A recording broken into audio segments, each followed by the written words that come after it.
They never talk about it. Not in books. Not at business luncheons. Not when they're boasting about their success. I'm talking about the grind, the real work, the necessity of the grind. You see, when people think about growth, they imagine something glamorous, something sparkling, something you'd want to photograph and put up on the wall. But let me assure you, the truth is a little less polished. Growth isn't glamorous. It's not spotlight and applause. Growth is found in repetition, in routine, and in resistance. I remember when I started in business, I had dreams like anyone else. Big dreams, ambitious dreams. And in my imagination, it was all going to unfold quickly and easily. The big break, the applause, the breakthrough. Oh, it looked good in my mind. But then came reality. And reality had a broom, a dustpan, a stack of things that needed to be done, calls to make, books to read, miles to travel, hours to spend not in celebration, but in preparation. Here's what I discovered. The grind is where ordinary effort is transformed into extraordinary skill. That's where the miracle happens. But it doesn't feel like a miracle. It feels like early mornings and late nights. It feels like doing it again and again and again until something finally shifts. If you're waiting for the glamorous part, you may be waiting a long time. Growth hides in the places most people refuse to look, in the corners, in the shadows, in the routines that don't make the news. And let me tell you something important. Without the grind, talent stays. Potential. There's nothing automatic about becoming great. Talent is a promise, but the grind is the fulfillment of that promise. How many people have you met with talent to spare, but no discipline to match it? How many times have you looked in the mirror and said, if only I'd worked a little harder, stayed a little longer, gone a little further? That's the conversation the grind wants to have with you. You see, the grind, it's not a punishment, it's not a sentence, it's not something to avoid. The grind is the invitation. It's the narrow gate, and only a few accept it. Why? Because the grind is repetition. It's picking up the book again when you'd rather pick up the remote. It's making the next phone call when the last 5 didn't go your way. It's getting up early, even when you didn't get enough sleep the night before. It's saying no to the easy path, the shortcut, the quick fix, and saying yes to the hard road that leads somewhere meaningful. That's what separates those who watch life from those who change life. The grind is not just about what you do, it's about what you become in the process. Each repetition carves a new level of skill, a new layer of strength. Each routine, each small act of discipline, is another step in building the life you desire. I challenge you today, look for the grind in your own life. Where have you avoided it? Where have you looked for shortcuts when you knew the long road was the right road? Where have you mistaken comfort for progress? Remember, it's in the grind where the seeds are sown, and it's in the grind where the harvest is guaranteed. So don't ask for an easier life. Ask for the strength to endure the grind. Don't wish for fewer problems. Wish for more skills, more resilience, more routine, more repetition, more resistance. Because on the other side of the grind, there's growth. And not just any growth, but the kind that lasts. That's the necessity of the grind. Ordinary effort, made extraordinary by the decision to keep going when it would be easier to quit. So if the grind is necessary, the question becomes, how do you make it through? What keeps you coming back, day after day, long after the initial excitement has faded? The answer, my friends, is discipline, specifically the discipline of daily effort. I've met people who believe motivation is what separates the successful from the unsuccessful. They say, if only I felt more inspired, if only I was in the right mood. But let me share a secret. Learn the hard way. Winners don't rely on motivation. Winners rely on schedule. See, motivation is like the weather, unpredictable, changing, sometimes sunny, often cloudy. But a schedule, a routine, that's like the rising of the sun.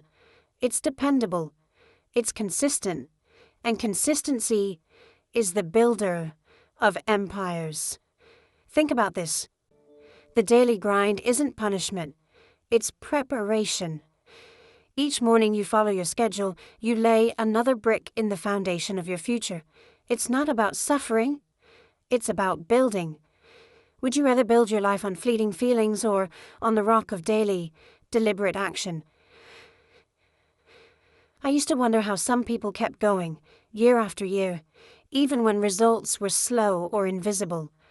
What I found is that they built habits that worked for them, even when they didn't feel like working for their habits. They set the alarm for the same time, they read the books, they made the calls, they walked the track, whether or not the spirit moved them that day. Consistency is what builds the muscles of mastery. Not one grand gesture, not one day of feverish activity, but the steady pulse of action, over and over, until it becomes who you are. Each day you stick to your disciplines, you put another coin in the bank of your own character. And let me tell you, that account grows. It compounds. It starts to work for you, even on the days you're tired or discouraged. But it's easy to look for an easier way, isn't it? Maybe you've told yourself, I'll get back on track next week. Or, I just need a break from the routine. But every day you postpone, every routine you abandon, is another day lost in the battle for your own potential. So let's turn it around. Treat your routine not as a prison, but as a passport. Every small discipline, each call, each meeting, each hour spent reading, stamps your passport for a better life. And if you make it a daily habit, pretty soon, it becomes a part of you. It's your identity. People look and say, how does he do it? How does she keep going? The answer is simple. Discipline. But discipline is not something you're born with. It's something you build. You practice it. You stumble and get up, until one day you realize the routine is carrying you. The daily effort is preparing you for the bigger battles ahead. There was a time when I thought discipline meant denying yourself pleasure, saying no to everything fun. But that's not it at all. True discipline is about saying yes to your future.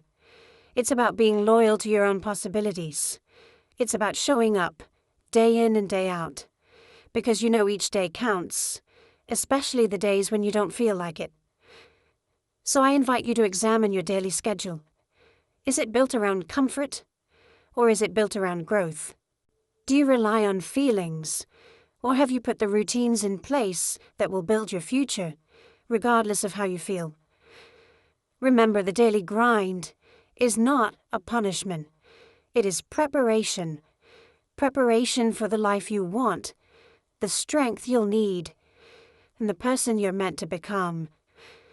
Stick with your disciplines. Build your routines. Let your schedule become your partner in progress, because when motivation is nowhere to be found, your schedule will still be waiting for you, ready to take you another step closer to your dreams. Now, I don't want to sugarcoat it. There will be tough times. There will be pain. And most people will run from that. But every winner that I know has learned to respect those tough times. They respect the pain, that sting, that ache, that discomfort that shows up as soon as you decide to reach for something bigger. Now, we're not talking about the pain of injury or the kind that comes from making reckless choices. I'm talking about the honest discomfort that's proof you're stretching, the pain that tells you you're growing. You see, growth always demands a trade. There's no way around it. Comfort for capacity, ease for expansion. If you want more, you have to become more, and that means leaving something behind, usually your comfort zone. Now, most people see discomfort as a warning. When things start to get hard, when the routine starts to bite, they say, maybe this isn't for me. Maybe I'm not cut out for this. But let me give you a new lens today. Pain is proof of progress. The grind hurts, not because you're failing, but because you're forming. You're building new muscles, of character, of patience, of skill. I remember those first years on the road, giving talks to empty chairs, getting more rejections than invitations. Every no stung. Every empty seat felt like a defeat. But every time I stood up again, every time I went back to the routine, I was growing something inside. A tenacity you can't get from easy victories. Discomfort became my teacher. It pointed out my weak spots. But it also showed me what I was willing to endure to become better. Ask anyone who's built something worthwhile, a business, a relationship, a career, and they'll tell you the grind never feels easy. You don't get to stretch without some strain. That's the law of growth. Just like lifting a heavier weight in the gym, you've got to push past what's comfortable if you want to see new results. And yes, it hurts, but that's how you know it's working. Don't mistake pain for punishment. Think of it as the price of admission to the next level of your life. If you're feeling the grind, if you're worn out, stretched thin, tempted to quit, pause and recognize what that means. You're right where you should be. That discomfort is not the enemy. It's the sign you're on the right track. So, when the grind gets tough, when your mind starts looking for exits, remember that every great reward is built on a foundation of endured discomfort. The discipline to keep showing up, to keep working through the pain, is what separates those who grow from those who just go through the motions. If the pain is honest, if it's the pain of pushing your limits, not the pain of breaking yourself, then wear it like a badge. It means you're forging something new. You're making deposits into the account of your own strength. And one day, you'll look back and realize it wasn't the easy days that shaped you. It was the tough ones. So today, wherever you are, whatever you're working on, don't shrink from the pain of progress. Don't trade away your discomfort for short-term relief. Trade it for long-term capacity. Every ache, every setback, every difficult morning is a brick in the foundation of your growth. That's the grind. That's the proof. When you feel the sting, remind yourself, this is what change feels like. This is what forming new habits, new skills, new levels of excellence demands. The grind hurts not because you're failing, but because you're forming something that wasn't there before. Now, pain can be challenging, but here's one that sneaks up on anyone working for something worthwhile. Boredom. That creeping dullness when the excitement is faded and you're left with nothing but repetition. Now, most people see boredom as the signal to change course, to look for something new, to chase a fresh thrill. But that's not how winners think.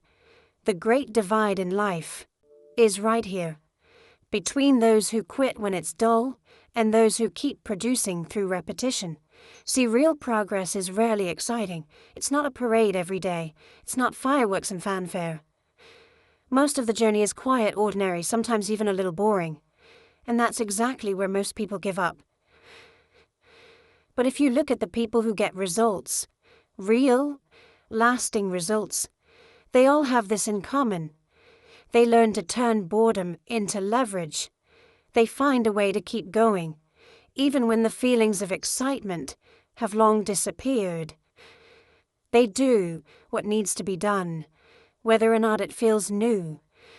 You see, the grind rewards those who stick with it, especially when it's dull. The secret is to fall in love with the process, not just the outcome. The process is where you learn, where you sharpen your skills, where you build your character. If you can learn to find joy in the simple act of showing up and doing the work, no matter how many times you've done it before, you put yourself in a category most people never enter. I remember the long evenings of practice, repeating the same lines, refining the same stories, over and over. It wasn't glamorous, but each repetition made me just a little better, a little sharper, a little more ready for the big opportunity when it finally came. That's what boredom can do for you, if you let it. Most people get stuck in the search for novelty. They want every day to feel like the first day, but if every day is a new beginning, there's never a finish. Winners understand this. Mastery comes from repetition, not novelty. Progress comes from depth, not just variety. So how do you turn boredom into leverage? You start by reminding yourself what the repetition is building. Every time you go through the motions, you're not just passing time, you're investing it. You're stacking up small improvements, tiny advantages that add up to something extraordinary.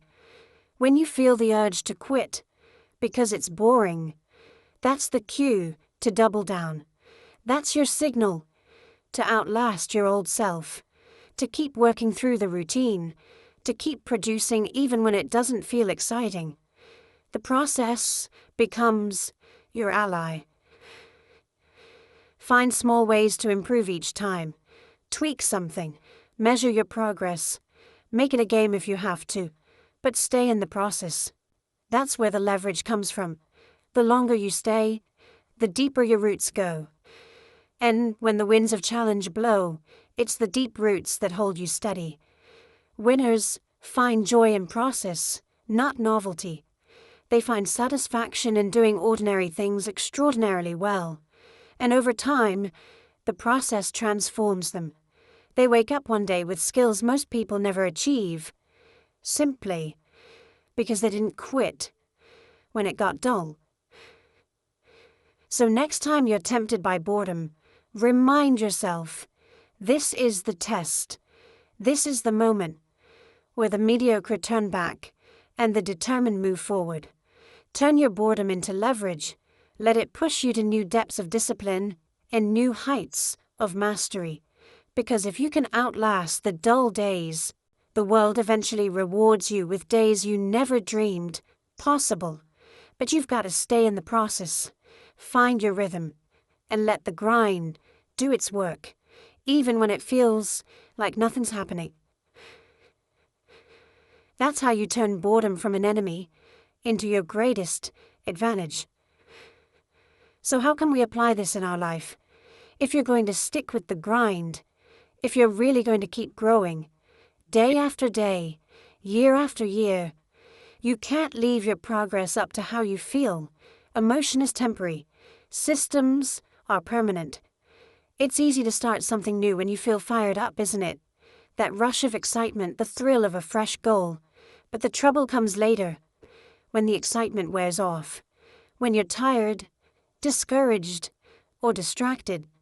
That's when your emotions can turn against you. They'll whisper reasons to skip, delay, or give up. If you haven't built a framework, a system, those whispers can win. Winners automate their progress through structured routines. They set up systems that work even when they don't feel like working. Think about the athlete who shows up for training, not because of a wave of motivation, but because the schedule demands it. The writer who sits down each morning to fill a page, whether inspired or not. The business owner who opens the shop on time, rain or shine, because the routine is already in place. You see, if you depend on emotion, you're at the mercy of every mood, every setback, every change in the weather. But when you build a system, You put your growth on autopilot. Your system becomes the rails that keep your train moving forward. Steady, reliable, unshakable. Now, building a system isn't complicated, but it does require honesty and commitment. Start by deciding what matters most to you. Maybe it's reading each morning, making 5 calls a day, going for a daily walk. Set the rule. Write it down. Make it visible. Then guard that rule with your actions. Don't trust yourself to remember. Trust your system to remind you. The beauty of a system is that it frees up your mind for bigger things. You don't have to wrestle with yourself every day over whether or not to act. The decision is already made. Your job is just to follow through. This is where so many people stumble. They let their feelings run the show. But feelings are fickle. They come and go. A system, though, it stays. It catches you when you're falling, carries you when you're tired, nudges you forward when you'd rather stand still. And remember, the best systems are simple. Don't try to overhaul your whole life in a single day. Pick a handful of key actions, build a routine around them, and protect that routine like your future depends on it. Because it does. When the day comes, and it will, when you don't feel like it, when the grind feels heavy, that's when your system takes over. You show up, you follow the plan, and before long, you find yourself moving forward again. That's progress built on a foundation that lasts. So ask yourself, where are you relying too much on emotion? Where could you put a system in place, a routine, a structure that would make progress automatic? Don't just hope you'll act. Make it hard not to act. Set up your environment, your reminders, your schedule, so that even on your worst days, the grind keeps going. Systems beat emotion every time. Structure beats willpower every time. That's the secret. Build a framework that carries you through fatigue, through discouragement, through every reason to quit. Winners automate their progress. They set up the rails, then let the train run. Over time, those simple systems, those ordinary routines, carry you to extraordinary places. Let the grind be built on systems, not just feelings. That's how you guarantee you'll keep moving forward, even when your emotions say otherwise. Here's what I've learned. Most people overestimate what they can do in a day and underestimate what they can accomplish in a year with steady discipline. One workout, one study session, one phone call. Small acts repeated daily become irreversible momentum over time. You see, discipline works like interest in the bank. Put in a little each day, and at first, it doesn't seem like much is happening. The results are invisible. The changes are small. But just like compounding interest, discipline starts to grow in itself. A year down the road, 2 years, 5 years, suddenly you look back and hardly recognize yourself. That's the power of sticking with it. Let me give you a picture. Imagine planting a tree. The first day, nothing happens. The first week, the first month, still just a little sprout. But day after day, as you water it, nurture it, protect it, that little tree starts to take root. The roots grow deeper, the trunk gets stronger, and soon it becomes something sturdy, something that stands the test of time. Discipline is the same way. You may not notice the change each day, but over time, the results become impossible to ignore. I remember the early days, making the calls, reading the books, working the plan. Some days it felt like progress was moving in slow motion, but I made myself a promise.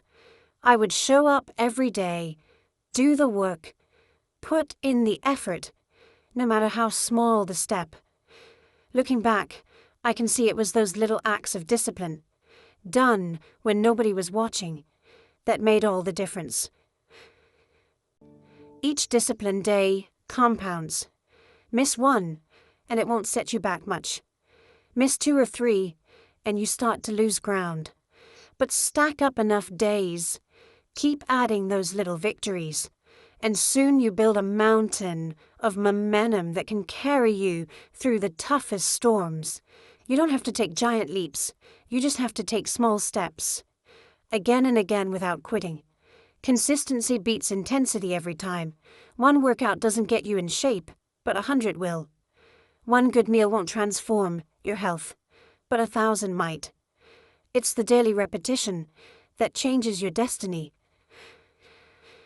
Ask yourself, where can you start compounding discipline in your own life? What's one thing you can do every day that will pay off a year from now? It doesn't have to be dramatic.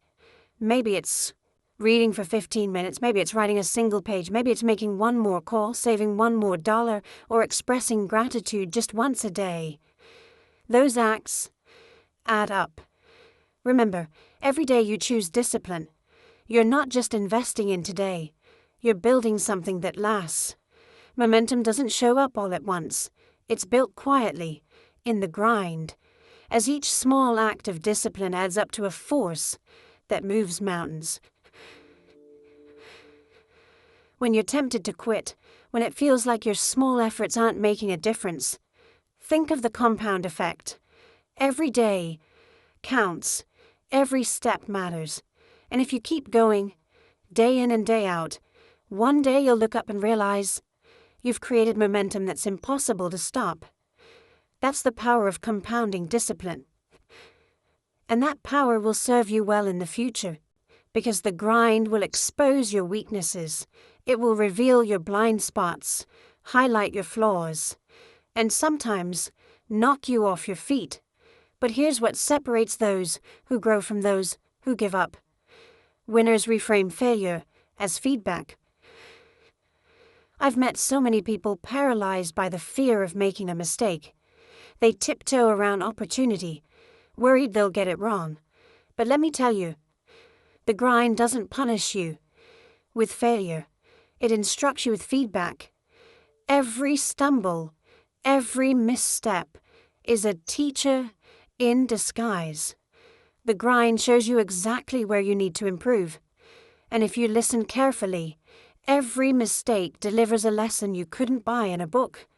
When you're knee-deep in the grind, failure is not a sign that you're unworthy or that your dreams are out of reach. It's simply data. If you tried something and it didn't work, you've just learned one more way not to do it. Winners extract lessons instead of excuses. I remember the presentations that flopped, the deals that didn't close, the routines that seemed perfect in theory but fell apart in practice. Each time, the pain was real, but each time I made a decision, not to run from the lesson, but to lean into it. Ask yourself, what is this trying to teach me? Where is the adjustment? That's the mindset that turns every failure into a stepping stone. If you avoid the grind because you fear failure, you'll never find your limits or your true capabilities. Failure is the grind's way of pointing out what still needs work. It's not the end, it's a checkpoint. Winners are curious, not crushed. They look at failure not as a verdict, but as valuable information. Remember, you are not your mistakes. You are what you learn from them. That's the key. Growth demands that you face your shortcomings honestly and use the feedback to get better. If you miss the mark, don't just bury the evidence. Study, eat. Ask what you could have done differently, what skill you need to sharpen, what mindset you need to adjust. The grind is relentless, and it's honest. It has no patience for excuses, but it rewards those who are willing to extract the lesson and try again. Every champion was once a beginner, awkward and uncertain, who failed more times than they succeeded. But they kept learning. They built a relationship with failure that was rooted in curiosity, not shame. So the next time the grind trips you up, resist the urge to hide or give up. Instead, see the setback for what it is, a clue, a signal a valuable piece of feedback. Let failure teach you, guide you, sharpen you. When you reframe every mistake as a lesson, you unlock the ability to grow faster and farther than you ever thought possible. Don't run from the grind just because it exposes your weaknesses. Embrace the exposure and let it make you stronger. Every lesson learned is another brick in the foundation of your success. The grind is simply the process of turning weakness into wisdom and mistakes into mastery. That's the secret. Let the grind teach you. Extract the lesson. Leave the excuse behind. So, you tell me, what's the real prize of the grind? Is it the money, the applause, the trophies, the titles? Not really. The ultimate goal isn't to escape the grind or to finally be done. The ultimate goal is to embrace the grind as part of who you are. To let growth become your identity, not just your outcome. You see, there's a shift that happens after you've gone through the repetition, endured the pain, mastered your systems, and compounded discipline day after day. At first, you show up because you want the reward at the end of the road. You want the recognition, the achievement, the finish line. But after a while, you discover something even greater. The process itself becomes the reward. You don't just do the work, you become the kind of person who works. You don't just seek growth, you become someone for whom growth is as natural as breathing. This is where most people miss the mark. They're chasing a result, thinking, if I can just get there, then I'll be satisfied. But as soon as they reach one finish line, another one appears. There's always a new goal, a higher hill, another summit. But if you make the process itself your identity, you'll never be left empty-handed. Every day spent in the grind becomes its own victory. Every act of discipline, every adjustment after setback, every ordinary routine, followed with extraordinary commitment, that's a win, no matter what the scoreboard says. Ask yourself, who am I becoming as a result of this grind? That's the real question. Because growth that sticks is not about crossing something off a list. It's about transforming your standards, your habits, your character. You can lose the trophy. You can lose the job. You can lose the applause. But you can never lose who you've become in the process. When the grind is no longer something you endure, but something you embrace, when it becomes part of your story, your standards, your self-respect, then growth is inevitable. You'll find joy in the early mornings, meaning in the late nights, and purpose in the repetition. That's when the grind moves from being something you have to do to something you get to do. It's not about being finished. It's about becoming the kind of person who never stops growing. When you carry that identity, you can thrive through every season, good and bad, high and low, seen and unseen. Growth isn't a destination, it's a way of living. So today, take inventory. Are you working for an outcome, or are you working to become someone greater? The grind is not a temporary phase. It's not a stepping stone. It's the whole foundation. If you can learn to love the process, to let it shape who you are, you'll find that success is not just something you achieve. It's something you attract by the person you become. That's the final secret. Don't fight the grind. Don't wish for a finish line. Let growth become your identity, and you'll discover the grind is the guarantee, not just for results, but for a life of progress, purpose, and satisfaction. The process becomes the prize, and the reward is who you become.